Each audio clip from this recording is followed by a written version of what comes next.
What makes a good MMO? Action combat? Good graphics? Or perhaps something more? Hey, what's up guys, it's Tips, and in this video, we'll be taking a look at the fundamental design principles that make good MMORPGs. MMORPG stands for Massively Multiplayer Online Role-Playing Game. The genre is actually a derivative of the greater RPG genre, a classification of games that has brought us epics such as Baldur's Gate, The Witcher series, and Chrono Trigger. Therefore, before we can understand what makes a good MMORPG, we must first ask ourselves, what makes a good RPG? All RPGs vary in size, scope, and setting. And while no two RPGs are exactly the same, all successful RPGs share three fundamental design principles: progression, customization, and immersion. Look for tracks, dung, bones, any sign of it. In most fantasy-based RPGs, character progression is represented as a player's journey from a novice adventurer to a renowned champion. Examples of common progression systems are character levels, stat increases, and gear upgrades. These systems are pivotal to a successful RPG because they create a sense of accomplishment in the minds of the players as they progress through the game. Good RPGs need progression-driven systems to keep players invested in their characters as they push further and further into the game's content.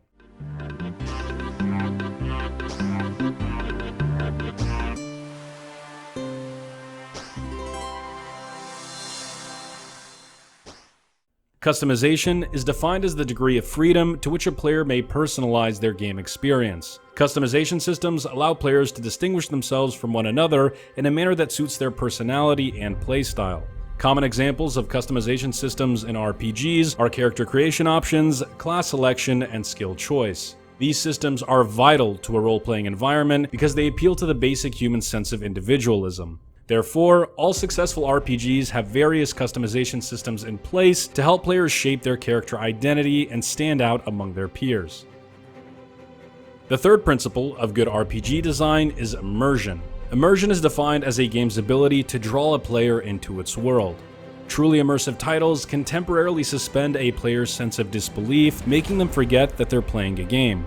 Common examples of immersive game elements are intricate level design, cathartic musical scores, and rich game lore. These elements are important to all RPGs as they keep players emotionally invested in the game environment.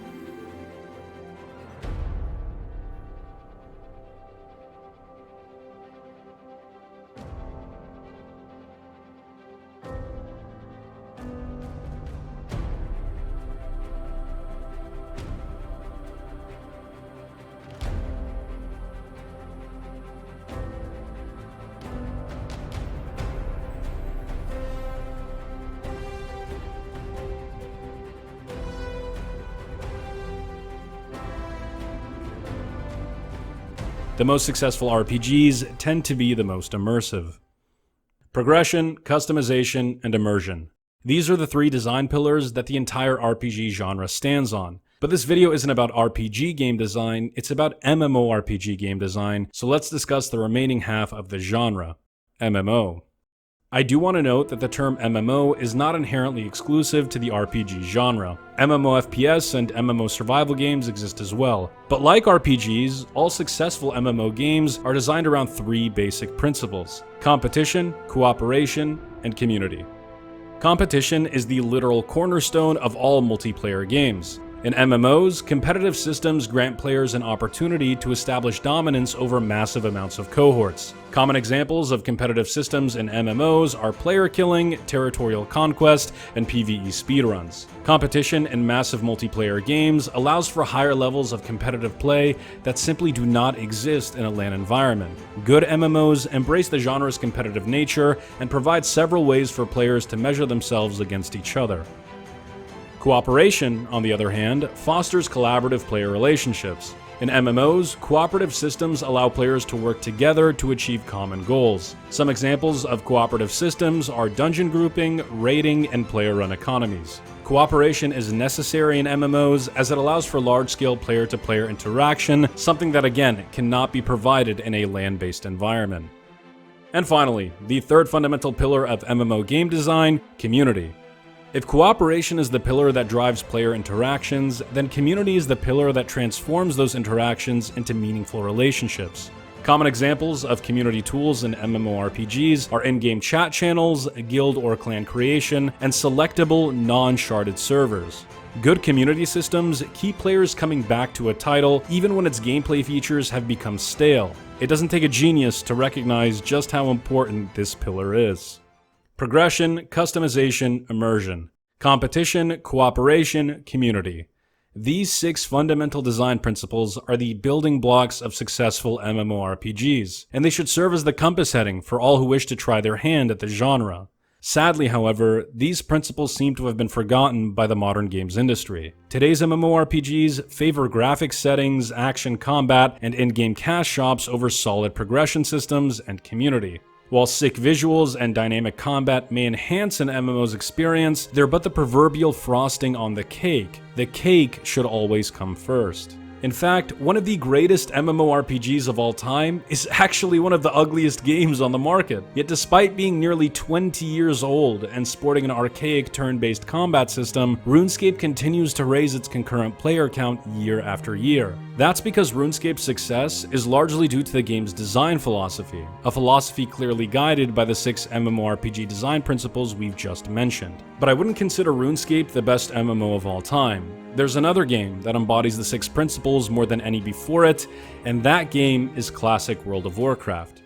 Progression in classic WoW is bountiful, with level ups, gear upgrades, and raid progression all features within the game. Customization is there as well, with multiple classes to choose from, talent trees to specialize in, and a slew of profession options that give players a means to personalize their characters. And let's not forget how immersive classic WoW is, with an entire seamless world built on rich established lore, and a soundtrack that to this day sends chills down your spine.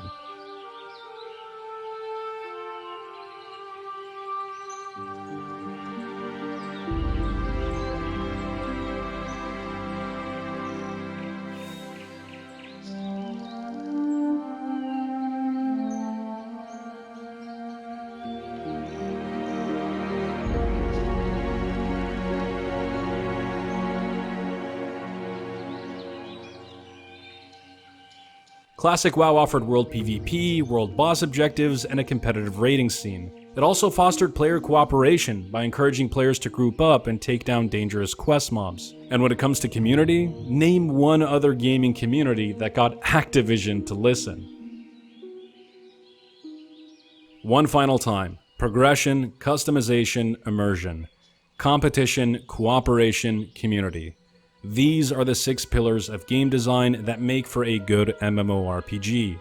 Not graphics, not combat, progression, customization, immersion, competition, cooperation, community.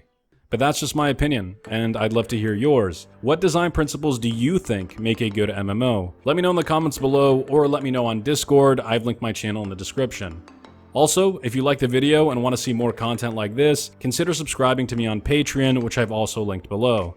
But aside from that, have a wonderful day, fellas. I'll see you guys on Twitch, and as always, tips out, baby!